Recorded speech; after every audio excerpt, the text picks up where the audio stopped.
Hey guys, SuperHorrorBro Mike here, and in today's video we walk down memory lane as we once more take in the sights and sounds of Joey Drew Studios with a look back at all 5 chapters from Bendy and the Ink Machine, ranking them in order. While Bendy and the Ink Machine was one of my favourite indie horror games from the past few years, as with any game, some of its chapters are better than others. Think of this video as a summary of each chapter and a quick look at both their high and low points to work out which one is the very best, at least in my opinion. I wanted to make this video as I never got around to making a review of the game and felt like this would be a fun topic to discuss. Bear in mind, these ratings are based on the chapters as a first experience and not which is the most fun to play after completing the game.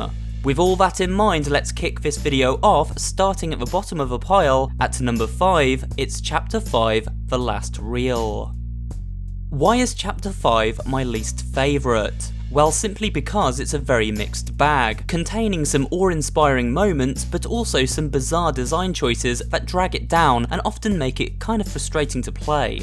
In Chapter 5, Henry awakes from imprisonment, where he is held captive by Allison Angel and Tom Boris. The chapter quickly decides to answer several questions we'd all been pondering over, namely how these characters were born from the ink, their memories, and their perception of this new world. It's a great setup which introduces one of my favourite tools to Henry's arsenal, the looking glass. Using this contraption, Henry can find cryptic messages written on the walls throughout this chapter, which answer story points and even raise new mysteries in the process. The tool even becomes available to use while replaying older chapters, and in general is one of the best things about this stage. Chapter 5 also reintroduced everyone's favourite mad musician, Sammy Lawrence, after much speculation by the fanbase that maybe he'd return at some point. It felt like good fan service and was a chapter highlight which gave us that satisfying OMG moment we'd all been hoping for. You lied to me. You said I'd be free. In fact, this chapter had many big story moments. We got our hands on some bone-chilling audio logs which explained exactly what Joey Drew had been up to, the fate of Susie Campbell, and the origins of Ink Bendy. All this led to the discovery of a giant ink machine which controlled everything, and a twist so unexpected it actively frustrated a large portion of the audience. This is another reason why Chapter 5 sits at the bottom of the list. While as a theorist I enjoyed the ambiguity of the ending and the way it led to interpretation, many people felt frustrated the game didn't spell out exactly what was going on, and I can understand this. But the story wasn't really a problem for Chapter 5. It actually ties most things up pretty well and fed us information throughout. The issue I had with this chapter was its inconsistency. After an exposition-heavy intro, we get to take a ride down an ink river and escape a terrifying giant hand. This was a thrilling set piece leading to the discovery of a shantytown full of Joey's failed human experiments, where we faced off with Sammy Lawrence. However, after this point, the chapter fell a bit flat.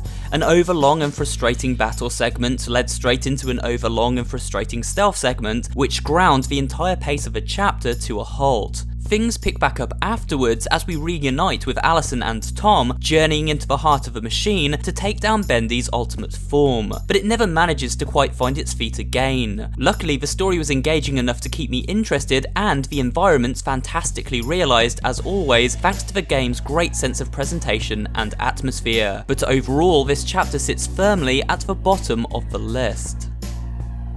Moving on, at number 4 we have Chapter 3, Rise and Fall. When Chapter 3 first launched, it was a bug-ridden mess with a truly frustrating fetch quest design that felt like it lacked any kind of intuition. Luckily, things were quickly patched up and eventually the chapter was remastered. In its final state, Chapter 3 has shed itself of most frustration and is an enjoyable experience. What Chapter 3 does really well is strike a balance between linear adventuring and more open exploration. It also balances survival horror with comedic elements that feel natural and a refreshing break from Henry's oppressive surroundings. Boris, oh, you scare me to death. We meet a selection of strange and creepy characters, from the friendly, dorky Boris who accompanies Henry from place to place, cowering at the sight of danger, to the trio of insane-looking toons known as the Butcher Gang who patrol the different floors.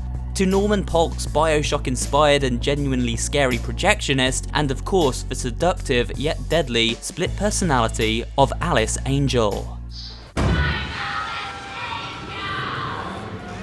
This chapter is packed full of crazy characters to keep the player on their toes and eager to explore further. The fetch quest gameplay can feel tedious, but it's balanced out by allowing us to explore a different floor each time. Meanwhile, the backtracking from the original release is now greatly reduced, and in its current state, Chapter 3 is remarkably well paced. There's plenty to do and see, some nicely executed jump scares, and lots of cool little secrets to discover. Add to that, it's the only chapter where Bendy is a constant threat, and you have a level with a distinct feel that is also highly replayable. Let's move on to number 3 on today's rundown with a look at Chapter 4, Colossal Wonders. The beauty of Bendy and the Ink Machine, at least to me, has always been in its subversion of expectations. The Meatsley and Mike Mood, the game creators, managed to create a game which often delivers in ways we don't expect. Chapter 4 is a prime example of this, as it delivered not one but 2 major boss encounters, as well as many story revelations that came out of left field, such as Joey designing an enormous theme park beneath the studio, and an entire clan of inky humanoid experiments living in hiding from Alice Angel and the Ink Demon's wrath. Not to mention those strange side effects Henry experiences at key moments, which played both as great jump scares but also made us wonder, is Henry slowly becoming an ink person himself?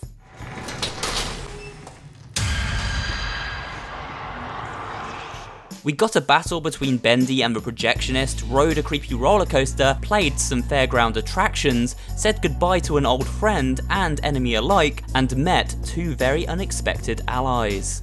So much happened in this chapter and nothing felt rushed or forced. This chapter just flows. It is for my money the creepiest chapter too, with lots of weird and unexpected sights and sounds.